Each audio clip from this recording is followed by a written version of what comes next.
오늘 저희들 함께 보실 하나님 말씀은 출애굽기 24장 12절에서 18절입니다. 24장 12절에서 18절 제가 봉독해 올리겠습니다.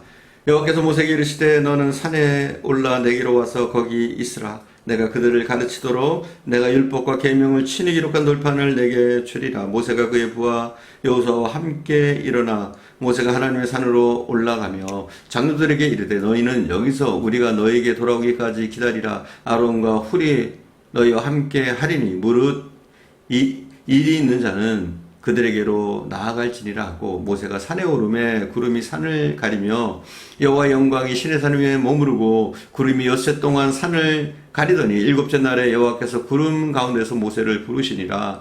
산 위에 여호와의 영광이 이스라엘 자손의 눈에 맹렬한 불같이 보였고 모세는 구름 속에 들어가서 산 위에 올랐으며 모세가 40일 40야를 산에 있으니라. 이스라엘의 장로들 그리고 이스라엘의 대표 74인은 하나님을 배웠습니다. 그러나 죽지 않았습니다. 오히려 하나님 앞에서 먹고 마셨습니다.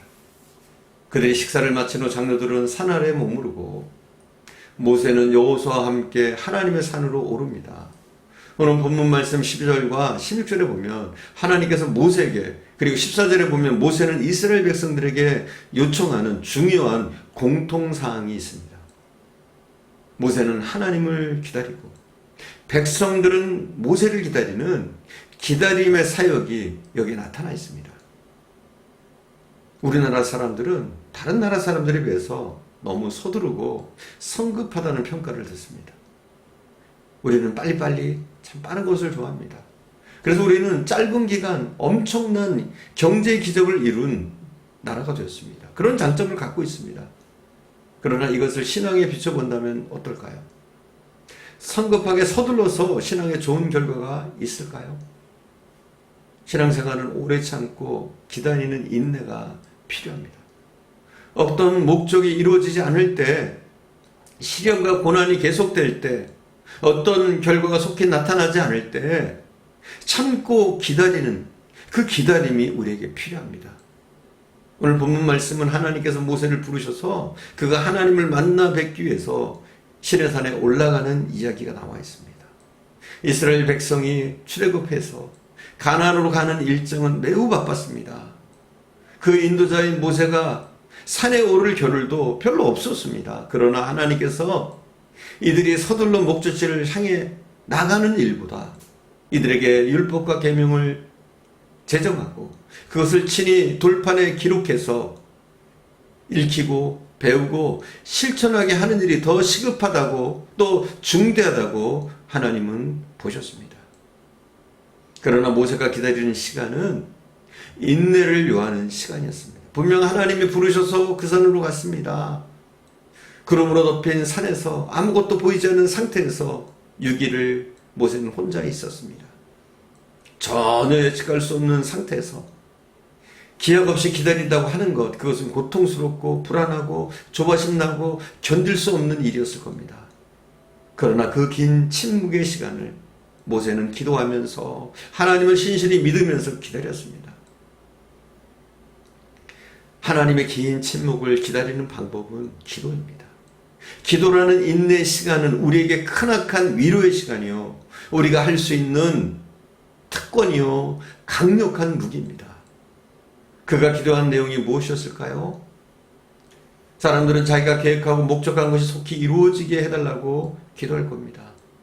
그런 기도는, 이 목적을 위한 기도는 목적한 것이 이루어지면 그 기도는 끝날 겁니다. 우리가 해야 될 기도는 해답을 얻기 위한 기도가 아닙니다. 사실은 기도 그 자체가 해답입니다. 기도 그 자체가 승리입니다.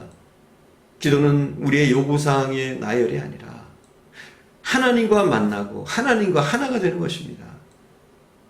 아마도 모세는, 그 모세의 기도는 감사의 기도였을 겁니다. 참 신앙의 기도는 감사하는 겁니다. 참 신앙인은 아무리 어려운 처지에 있어도 감사의 기도로 그의 신앙을 고백합니다. 감사가 없는 기도는 즉각적인 응답이 없을 때 중단하고 끝나고 말지만, 감사의 기도는 중단되어지지 않습니다. 여러분도 어두운 날에 모세처럼 인내하면서 기도하시기 바랍니다. 하나님의 응답을 참고 기다리는 그 인내는 성령의 열매 중에 하나입니다. 주님과 만나는 기쁨이란 글을 쓴 크리스찬 작가 켄 카이어는 성스러움을 보려면 걸음을 늦춰야 한다 이렇게 말하고 있습니다.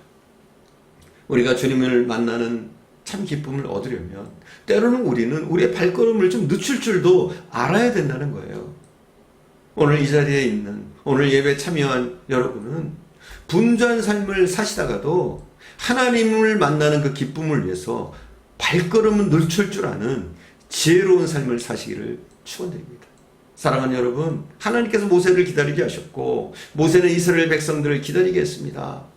모세가 하나님을 만나기 위해서 정상에서 무려 7일 동안 기다렸습니다. 아마도 기다리면서 많은 생각을 했을 겁니다. 하나님이 나를 올라오라고 해놓고 왜 하나님은 나타나지 않을까?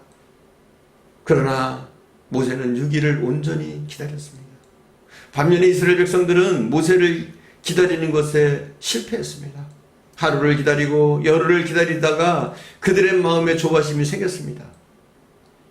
모세가 산에 올라가서 먹지도 입지도 않고 그렇게 오랜 시간이 있다고 하는 것은 분명 뭔가 잘못된 것이다. 이제 모세는 더 이상 우리 곁에 없을 거다. 모세는 아마 죽었을 줄 모른다. 모세를 기다리지 말고 우리 나름대로 살 길을 찾자. 분명 기다리라고 했지만 그들은 다른 생각을 합니다. 언제나 분위기를 주도하는 사람은 긍정적이고 믿음의 사람이기보다는 부정적이고 세속적인 사람이 분위기를 잡기 마련입니다. 과거에 애굽에서 보고 들었던 그것 가지고 금송아지를 만들어 제사를 드리는 기가 막힌 일이 일어납니다. 기다림에 실패한 사람들이 저지른 이 사건을 보고 모세는 분노했습니다. 사랑하는 여러분, 모세가 하나님을 온전히 기다렸듯이 우리도 하나님을 온전히 기다릴 줄 아는 그 믿음이 필요합니다. 그것을 위해서 우리는 계속적으로 하나님과 교제하는 기도가 필요합니다. 하나님은 우리가 기다리는 동안 우리의 태도를 보십니다. 하나님은 우리가 기다리는 동안 우리의 마음을 보시는 줄 믿습니다. 하나님은 좋은 것을 우리에게 주시기 전에 먼저 우리의 온전한 기다림을 지켜보고 계십니다. 하나님을 만나는 기쁨을 맛보기 위해서 우리는 온전한 기다림으로 우리의 발걸음을 잠시 멈추고 하나님께 더욱더 집중할 수 있기를 바랍니다. 오직 하나님을 바라볼 때, 하나님을 신실히 믿고 우리가 기다리며 또 기도할 때 하나님의 능력이 우리에게 임하고 하나님의 특별한 인도하심이 우리와 함께할 줄 믿습니다. 기도하겠습니다.